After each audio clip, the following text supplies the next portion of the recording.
Why does the United States interfere in other countries' internal matters? Why does it feel like America has a say in what happens in places like Syria, Afghanistan, or even Iran? And more importantly, who gave the US the right to impose sanctions and influence global decisions? Let's break it down. After World War II, the United States rose as a global superpower, not just in military strength but also in economy, politics, and culture. With this power came the belief that it had a responsibility or the authority to shape the world according to its values, especially democracy and capitalism. But what started as a mission to protect freedom slowly turned into a strategy to maintain global control. In Afghanistan, the US invaded in 2001 after the 9/11 attacks, aiming to destroy the Taliban and Al-Qaeda.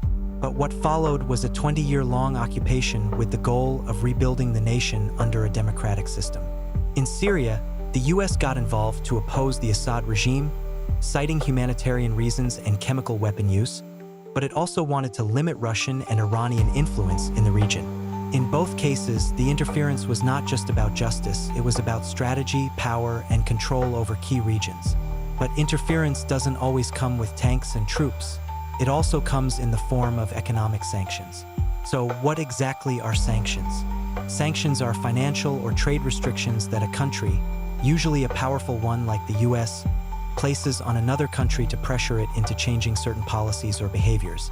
These can include banning trade, freezing bank assets, or stopping international funding. For example, the US has imposed heavy sanctions on Iran to stop its nuclear program, on Russia for invading Ukraine, and on North Korea for missile testing. Now the real question: who gave the US the right to do this? The truth is, no one officially did. The US uses its economic dominance and influence over global institutions like the United Nations, IMF, and World Bank to push its agenda.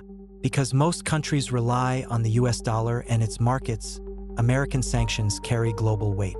Even if another country disagrees, it's often forced to follow along to avoid losing business. With the US, supporters say sanctions are a peaceful way to fight injustice. No bombs, just pressure.